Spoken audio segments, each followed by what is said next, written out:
S மக்களே, இன்றைக்கி big pass முடிஞ்சது. இன்றைக்கி வந்து சூப்பர் டீலக்ஸ் டீமுக்கு வேலைக்கு போன பாரதியும் வியானாவும் செய்த கலாட்டாக்கள் இவ்வளோதாங்க ஷோவே, வேறு ஒன்றும் இல்லை. காலங்காத்தால் எஃப்ஜே ஏதோ வேலை சொல்லியிருப்பார் போல் இருக்கு. பார்வதி வந்து ஒரு டீ குடிச்சிட்டு பண்ணுறேன் அப்படின்னு சொல்லிட்டு இருந்தாங்க. அவர் அதை கேட்காம அவர் கையாமையால் கத்திட்டு கிடந்தார். இவங்களும் கத்துனாங்க. இன்னொரு பக்கம் யாரோ சொன்ன வேலையை வியானா செஞ்சுட்டு வந்தாங்க. வந்து உட்காந்தோடனே மறுபடியும் ஆதரவு வேலை சொன்னாங்க. வியானா செய்ய மாட்டேன் அப்படின்னு அடம்பிடிச்சாங்க. இதே தான் திருப்பி நடந்தது.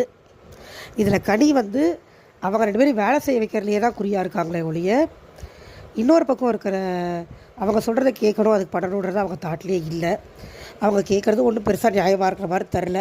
ஏன்னா இத்தனை வாரமாக எல்லாருமே பண்ண வேலை தான். பட் எப்போயுமே பார்வதி பண்ண மாட்டாங்கன்னு தெரியும். இப்போ பார்வதியோட வியானாவும் சேர்ந்துக்கிட்டாங்க. ஆக்சுவலாக முக்கியமான சண்டை என்ன வந்ததுன்னா, குப்பை எடுத்து போடுறது.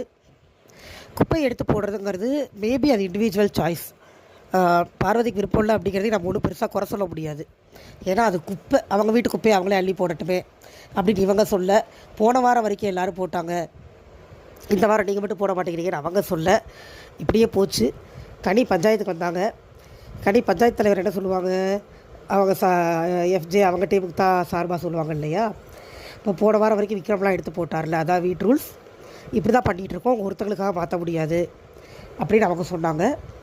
கடைசியில் எல்லாம் பேசி ஒரு முடிவுக்கு வந்துட்டாங்க. க்ளவுஸ் கொடுத்தா பண்ணிக்கிறேன் அப்படின்னு வியானாவும் பார்வதி சொன்ன உடனே இவங்க க்ளவுஸ் கொண்டாந்து கொடுத்துட்டாங்க. அது எங்கேருந்து வந்ததுன்னா நம்மளுக்கு தெரியல. ஆக்சுவலாக இது எல்லா சண்டையுமே கண்டென்ட்டுக்காக நடக்கிறது தான். இது இந்த 7வது சீசனில் ஆரம்பித்தது. நான் சண்டை போடுறேன், கண்டென்ட் கொடுக்குறேன், கண்டென்ட் கொடுக்கணுங்கிறதுக்காக சண்டை போடுறேன் அப்படின்னு நேச்சுரலாக இல்லாமல் ஆர்டிஃபிஷியலாக ஒரு சண்டையை உருவாக்குறது. அதுதான் இப்போ பிக் பாஸ் வீட்டில் இன்றைக்கி நடந்துக்கிட்டு இருக்குது காலையிலேருந்து. இதில் வியானாவும் சேர்ந்துக்கிட்டாங்க. அவங்க காட்டுற ஆட்டிடியூட் எத்தனை பேருக்கு பிடிச்சிருக்குலாம் எனக்கு தெரியல. எனக்கு பெருசாக செட் ஆகலை. ஏன்னா ரொம்ப ஒரு மாதிரி இருக்குது அவங்க ஆட்டிடியூடு. நியாயமாக சொல்கிறாங்களோ இல்லை அநியாயமாக சொல்கிறாங்களோ, சொல்கிற விதம்னு ஒன்று இருக்குது இல்லையா. அவங்க சொல்கிற விதம் எனக்கு முகம் சொல்லிக்கிற மாதிரி தான் இருக்குது. பிடிக்கிறவங்களுக்கு ஓகே தான், அவங்க இஷ்டம். எனக்கு அது பெருசாக பிடிக்கலை. அதுலேயும் அவங்க அந்த குரூப் ஃபார்ம் பண்ணி பண்ணுறாங்க அப்படின்னு சொல்கிறது ஓகே தான், மேபி அது கரெக்டாகவே இருக்கலாம். ஆனால் இவங்களும் அதை தானே பண்ணிகிட்டு இருந்தாங்க. சூப்பர் டீலக்ஸ் வீட்டில் இருந்தப்போ இவங்க வந்து வேலை வாங்கிட்டு இருந்தாங்க.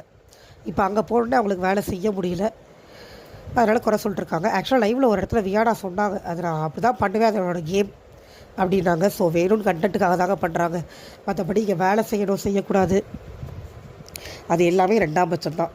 எங்களுக்கு தேவை நாங்கள் ஏதோ ஒன்று பண்ணி கண்டென்ட் கொடுப்போம், காசு சம்பாதிப்போம், உள்ளே உட்காந்துக்குவோம், அதுதான், வேறு ஒன்றும் கிடையாது. அப்புறம் கதை சொல்கிற டாஸ்க் வந்தது. அதில் வந்து பார்வதியும் பிரவீனும் கதை சொன்னாங்க.